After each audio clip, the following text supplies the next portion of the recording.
प्यारे दोस्तों, यह डिक्टेशन 400 शब्द की 80 शब्द प्रति मिनट की गति से बोली जाएगी।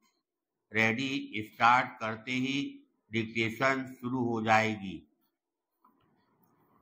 Ready, start.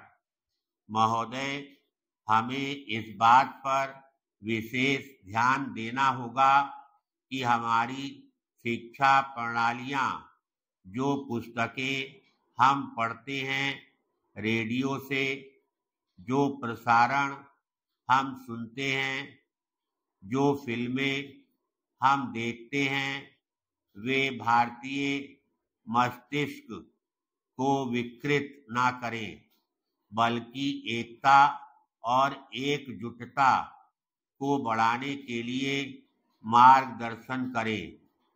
हम लोगों की यहाँ मिली-जुली टोली होने के कारण संभवतः इस समस्या के विभिन्न विश्लेषण और निदान प्रस्तुत किए जाएंगे, लेकिन मुझे यह आशा है कि इस परिषद की बैठक के फलस्वरूप एक ऐसा कार्यक्रम सामने आएगा जिस पर यह सहमति होगी कि सद्भाव बढ़ाने के लिए क्या उपाय किए जाने चाहिए, जिससे हमारा समाज और राजनीतिक व्यवस्था स्वस्थ, शक्तिशाली और आत्मविश्वासपूर्ण हो जाए।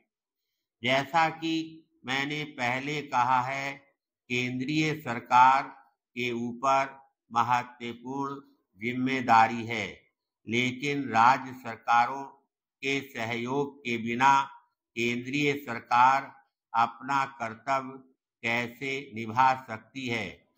अतः हमें विचार करना होगा कि राज्य क्या कर सकते हैं।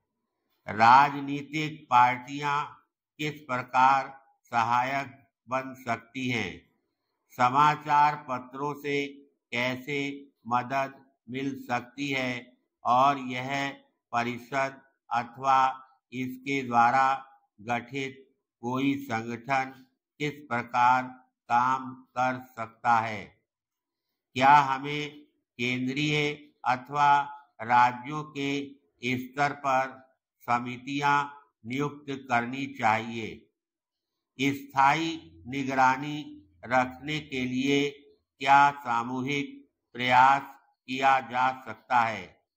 मैं कोई नियम निर्धारित नहीं करना चाहती, क्योंकि इस बैठक का उद्देश्य सुझाव और ठोस प्रस्ताव पास करना है, पर मुझे यह आशा अवश्य है कि जब आप अपने विचार प्रकट करें, तब आप व्यापक विश्लेषण न करके कुछ ठोस प्रस्ताव प्रस्तुत कर हमारी मदद करें, ताकि इन प्रस्तावों पर विचार हो सके और उन पर उपयोगी तरीके से कार्यवाही की जा सके। पैराग्राफ। इस परिषद की बैठक बुलाने पर बहुत विचार किया गया।